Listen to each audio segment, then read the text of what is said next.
Okay. Ogrons. Sorry, that was a bit too much like Noel Fielding in Mighty Boosh. This is an outrage. It's who? It's who?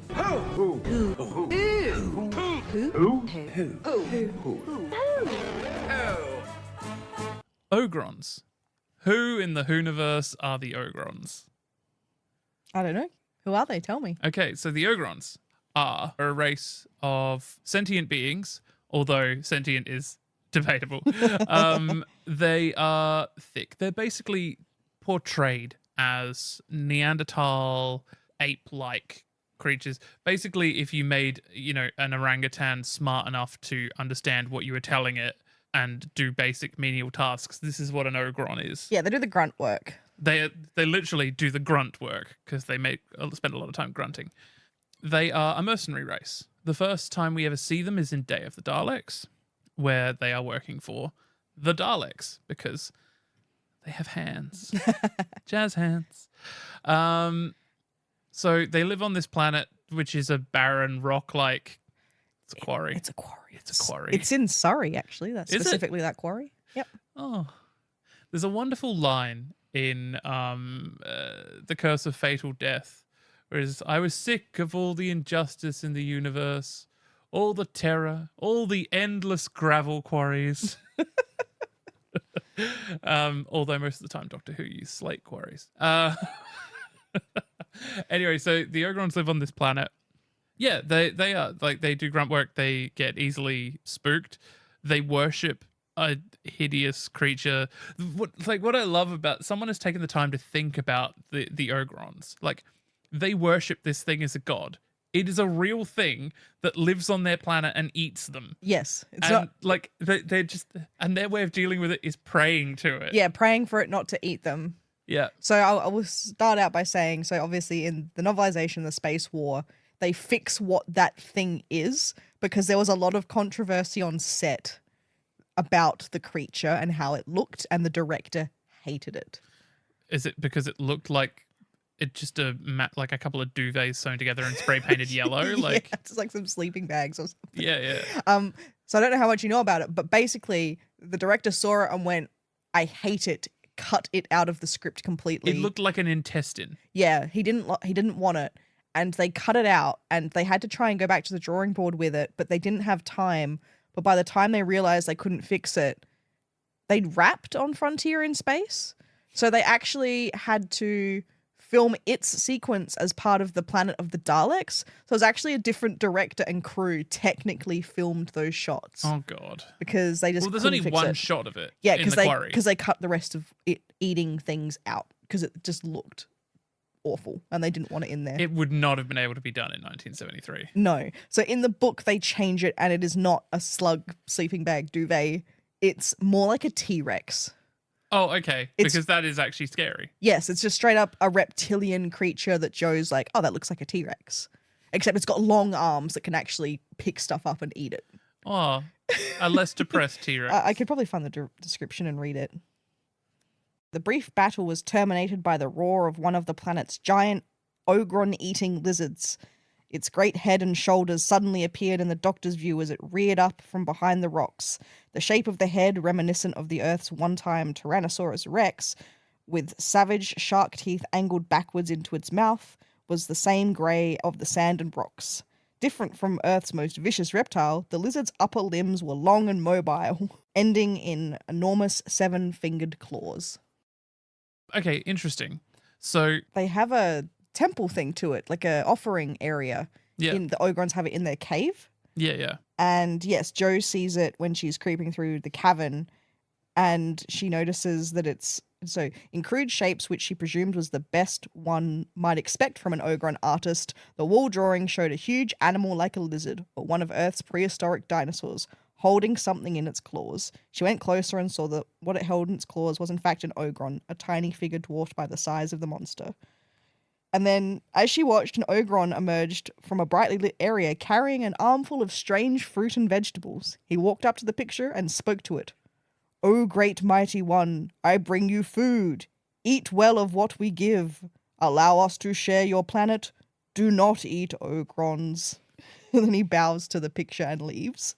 Okay, so in the Frontier in Space, the picture on the wall is like it looks like a picture of a large intestine. It actually the way it's drawn, this is going to sound weird. It actually looks a lot like the art of Mark McBride, the guy who did the illustrations for the Del Toro quest. Oh yeah. Yeah. So it actually looks like something from that. I know it looks terrifying, but it has that like overdone look that Mark McBride does. That's very, very good. Okay, so I remember, again, because it's not been like a master story. I'm talking about stuff that I'm having to remember that I listened to like several years ago. We're talking like 7 years ago or something. I remember a story, I think it's set during the Time War, where they go to the planet of the Ogrons and they're no longer worshipping that thing. Oh. Because that thing's been eaten by a bigger thing. They now worship the new, bigger thing. And there's also a random plotline in that story where some of the Doctor's essence or regeneration energy or something makes it into an Ogron. So you've got an 8th Doctor Ogron. Okay. So when Ogrons, it's interesting, isn't it? So they in the TV show, they only appeared in Day of the Daleks, Frontier in Space. Yeah. Only times Ogrons ever appeared. They've been stuck in the public consciousness though. And every time they do pop up, it's kind of fucking batshit. Yeah, like this isn't, because you see that painting on the wall and you're like, what is this? What suddenly at the end of the 6-parter is this? and for it to not matter? Yeah. And for it to not matter to the plot is just insane. It's just some lore. Just have some Ogron lore in your story. We didn't know we needed Ogron lore, but okay. Yeah, here we thank go. you. Yeah, they were just meant to be. And this thing, like in Day of the Daleks, they're just mercenaries. They barely even speak. But in this, they're suddenly, thick. And they've got, they've got culture. Yeah. Thick with culture. I mean, it's basically the only way is Essex. Here's some extra stuff as well. When Jo's being led through the labyrinth by the Ogrons when she's first been captured. Inside the cliff was a labyrinth of crudely fashioned passageways and open areas lit by flickering torches from the rough rock walls. At one point, they passed an Ogron suspended from the rocky ceiling by heavy chains. Him bad Ogron, Jo's guard explained. Stole food from holy place. Well, how long's he going to hang like that? Till too weak to run, then we give him to lizard. Jo shuddered. Just have some more lore. Jesus Christ. Yeah. Or indeed, whatever giant rock monster you worship. Yeah. So Katie Manning, the Ogrons were one of her favorites, she said, filming. And she said, because the actors who played them were all cast to be really tall men. And I might be getting this story slightly wrong, but I believe it's that they all got ready in the morning and then they went into like this local pub to have breakfast before filming in the quarry.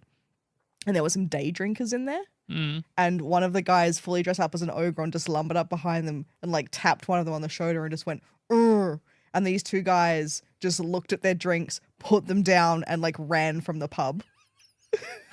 Oh God, that's amazing. Yeah. She says that like Katie Manning said that she remembers filming with those guys like so much. The sort of design that they've given an Ogron put me in mind of, and this is close to one of my terrible analogies. It reminded me of Batman the Animated Series from the 90s, how everyone had like a triangular shaped like torso, like they've got wide shoulders and narrow legs. And it's a silhouette, like it's very much a silhouette, and they're wearing very simple clothes. They're also sort of generally bald with like a fringe of long hair around the back. We also know you shared an image with me what their favorite mode of transport is. Yes, according to the Dalek Survival Guide, which is just a little black pocket book that's just tips on Daleks and stuff like that. Probably came out around the same time as like the Zombie Survival Guide and things like that were hugely popular. It says that their favorite mode of transport is a tricycle.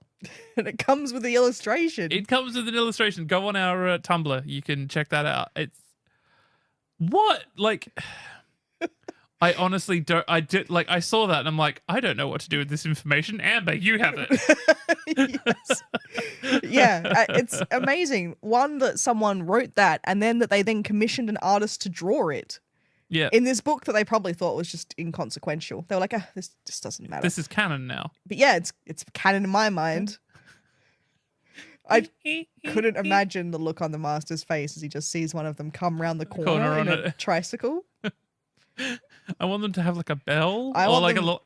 Was it that they saw the Daleks on like rolling around everywhere? And then That seemed good idea. yeah, and then they get tricycles. So there is actually another Master Ogron story Okay. in audio, and we'll get to it. But the Ogrons capture Missy and the monk. Oh wow. Rufus To- Hound Monk? Oh yeah, Great. to make them pay for all the horrible things that have happened to the Ogrons. But they're looking for the master, and because Missy is a woman, they think the monk is the master. So yeah, that Can't wait. yes, it's great. So I suppose what I want to talk about with the Ogrons, now that we know who they are and what they are. Oh, actually, quick sidebar. There is a really good comic that I read a while ago. It was back when Image was publishing Doctor Who, not Titan. Editor's note. Comic book nerds out there, don't at me. I'm aware that it was IDW that previously held the license to Doctor Who comics, not Image. Image makes great things. Walking Dead, Saga, Revival, but yeah, they never made Doctor Who. So obviously I meant IDW. Thanks. And it's a 10th Doctor story.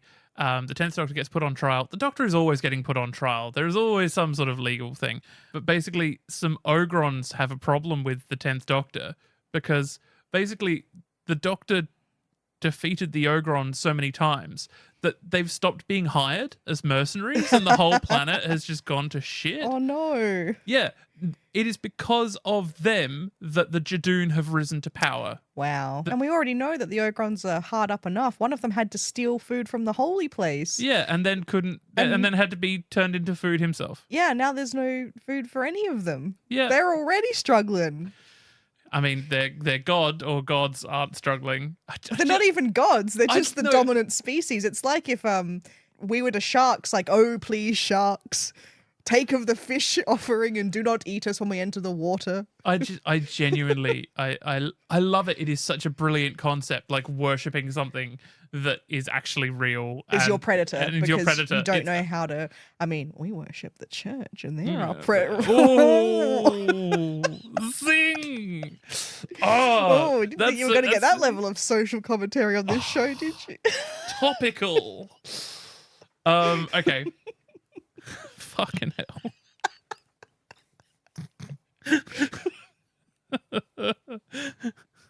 All right, Richard Dawkins.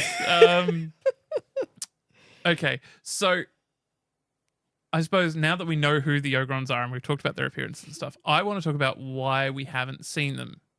And I wonder, like, I'm just going to lay this out there without trying to, like, pussyfoot around it or anything like that. Are the Ogrons a racist stereotype that I'm unable to see because of my privilege? I don't know. I guess it's one of those things where I think the Doctor Who fandom is really good at acknowledging what stories are. Mhm. Like Towns of Wen Chiang. People go, yep, bad. You say that, but we just had Davros. We just had the Davros argument. Not to get too heavy on this, I think that the race between, like, not the race, there's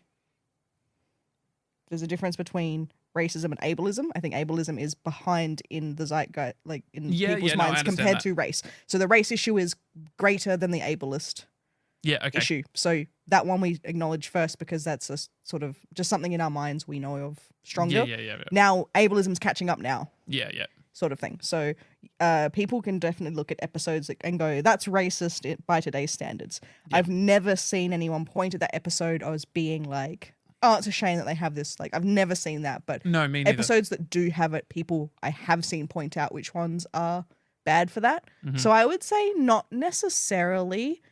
So, I mean, obviously, for context, Ogrons are, I mean, you know, they're a subservient race. They have No education. no education. Yeah. They have dark brown, black, purple skin. Like they've got black skin basically, Yeah. and they've They got like probably would have been white actors, yeah, yeah.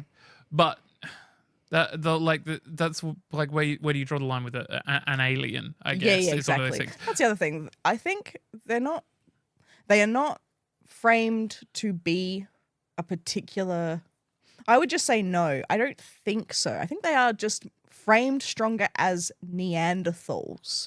Neanderthal aliens? I don't think exactly. they're meant to. They're not framed as being part of another race that is then. No, that's true. But I mean, yeah, all I'm saying, I suppose the only thing I'm really saying is I wonder why we haven't seen them again. Like why they haven't turned up. I feel like they're a good foil. Yeah, it is interesting. And I don't know what the thinking is, whether it's just there are easier villains to bring into it. I wonder, like, maybe they just aren't deemed to be popular enough to return versus creating, as you say, the Jadoon as like a, would we rather create our own thing? Yeah, anytime they turn up, like say in Big Finish, it's a bit of a punchline. They're a joke. They're not meant to be taken seriously. And I mean, as we've said before, Doctor Who is at its best when it's able to be a bit tongue-in-cheek, where it doesn't take itself too seriously. And I think they're a good character for that. What story, I suppose, that we've had in New Who would you say that they should have been in, where you've gone, I don't know why we have these people. We should just have the Ogrons filling this role. Like we've mentioned before, like with some of the Kasavan recently, where it's like, oh, these are already like something we've had, so we could have just had those. What would you say that where you've gone, why aren't these just Ogrons? That's true. I mean, look, there are less less stories that I would go, oh, they should have been in there. Like, if you say what stories should have had something else in them, like my first instinct would be like Orphan whatever it was, Orphan 53 or that should have had the Weevils in it. That should have had the Weevils in it. That's okay, so I get your point. I feel like, why has no one at any point in the last 50 years tried to attempt to use them? Yeah, I guess there's so many factors. It could just come down to that no one who's written for Doctor Who particularly champions them or thinks that they could use them to good effect. It's hard because the new seasons, you toe a line between wanting them to bring back the classics. Like, you and I are like, where's the Raston warrior robot? Where is he? Bring him in.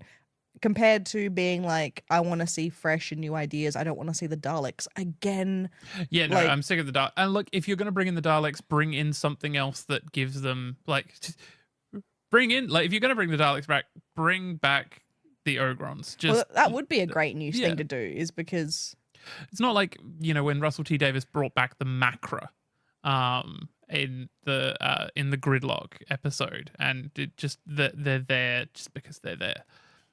If it's one thing we can be sure of, it's that this season coming up, Russell T Davies will bring back something old for this new series, because he does it in every series. There's a returning thing in every series. I don't think it's going to be Ogrons. Well, has he already done it? We got the toy maker. He'll do more. Okay. He'll do more, I reckon. Yeah, there's got to be a big bad of this season. Yeah, well, we already know what my feelings are about that. But that's right. We're not going to get into that because that's a different conversation. We've tread that ground before. Now you've got me thinking, like, what stories would have benefited from Ogrons? You know what one might have? The dinosaurs on a spaceship.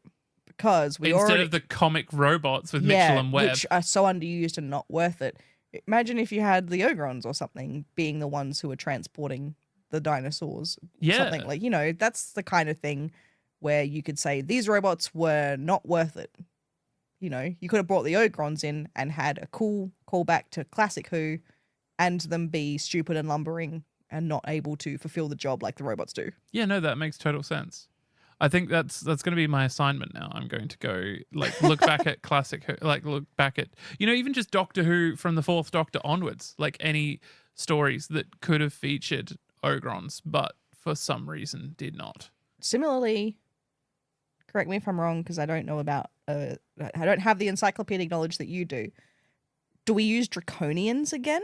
No, we don't use Draconians again, and we should. They are brilliant. I mean, even Big Finish doesn't use them that often. Because they loved them. Like, when John you Pertwee said it was his favorite monster to play against. Yeah, from what I've heard, everyone loved them. And apparently the actors who played the Draconians loved being them, loved the makeup because their chin was free, so it was easy to do work. Yeah. In the costumes, they could go to the canteen and eat without having to go get makeup taken off and redone. Mm. So from the way they gush about the Draconian effect and characterization, you'd think they'd have come back. I don't know if they were too close to Silurians that they didn't think. Well, that's another thing as well. Is there the argument there that Draconians feature cultural appropriation because they're very sort of Japanese coded? I don't think so necessarily. Not in a derogatory way. No, I wouldn't have thought so. And I think it is very much the space war coding and the way it's done. I think, if anything, the humans are the ones that come off worst.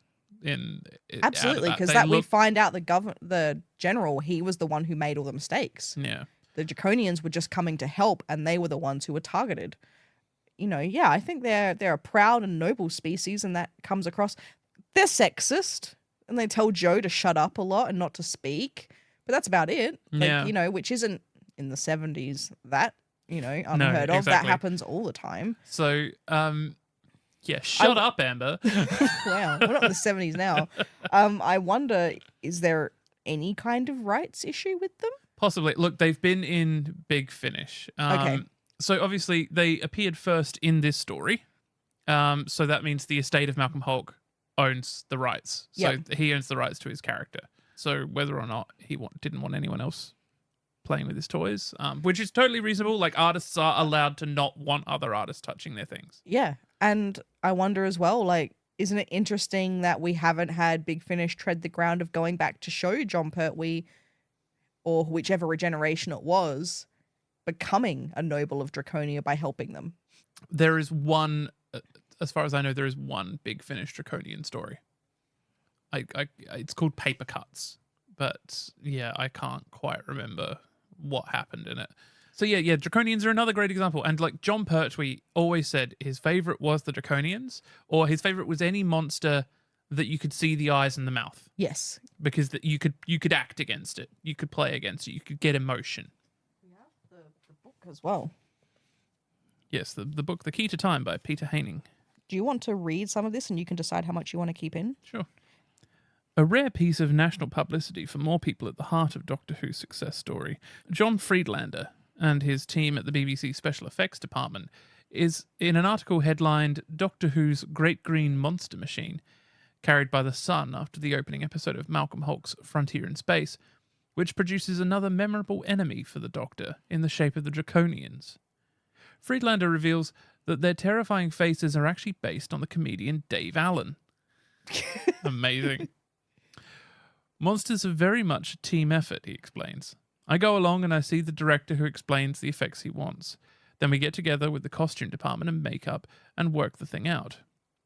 The Draconians, as seen on television, actually came about because of a makeup problem, Friedlander goes on.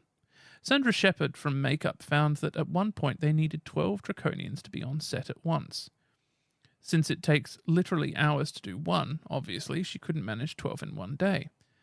So we decided the makeup would have to be a mask. We got together with Barbara Kidd of the costume department, and together we worked out what a Draconian ought to look like. We made a mask which fits over the actor's head, leaving his eyes and chin free to move. And I modelled it on a sculptured head of Dave Allen, because we had one in the workshop at the time. John Friedlander also explains that the ideas for monsters often come from very ordinary things. The Ogrons, bearing a striking resemblance to Neanderthal man. Currently, he says, the team is working on a swarm of 2-foot-long maggots for a forthcoming adventure, The Green Death. The man in charge, Ronald Oates, explains, we are making them out of flexible tubing, covered with cotton wool, painted green, and finally covered with a nylon stocking to make them shine. The only trouble is, I can't stand the sight of risotto anymore. Amazing. So, should they bring back Ogrons? I want to see Ogrons again. If someone says to me, like with Davros, like I didn't see the problem at the time with Davros, but once someone pointed out, it's like, look, no, this has been an issue for a long time. I'm able to check my privilege and go, yeah, no, I understand that.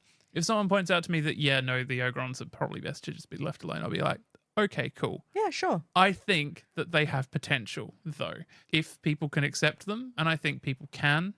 It's just one of those things, like, and as you said, like the Draconians. Should the Draconians come back? Absolutely. Yeah, I would love the Draconians to I come want back. to see, like, there are so many races that you want to see them come back.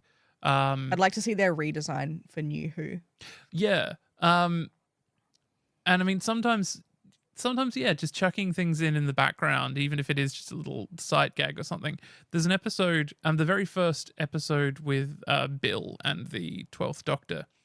They go to a planet, and Stephen Moffat said while he was writing, it's just like Daleks are fighting random enemy. They're going there to find a Dalek. And Mark Gatiss took one look at the script and he just said, "Why don't you just make it the Movellans?" And he's like, "Okay, yeah." And so the Movellans came back for like one scene where they get like blown across a corridor. Praise be to Gatiss. We worship at the House of Gatiss. I love that, man. Okay, so yeah, this has sort of turned into the Who in the Whoniverse is the Ogrons and the Draconians. But yeah, I want to see both of them again. Yeah.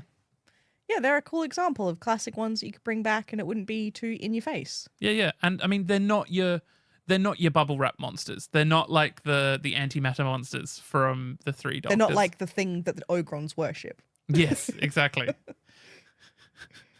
As I say, the best like add-on to Ogron lore was that one story where they're worshipping something different that ate the thing that they were worshipping before. Just, yeah, amazing.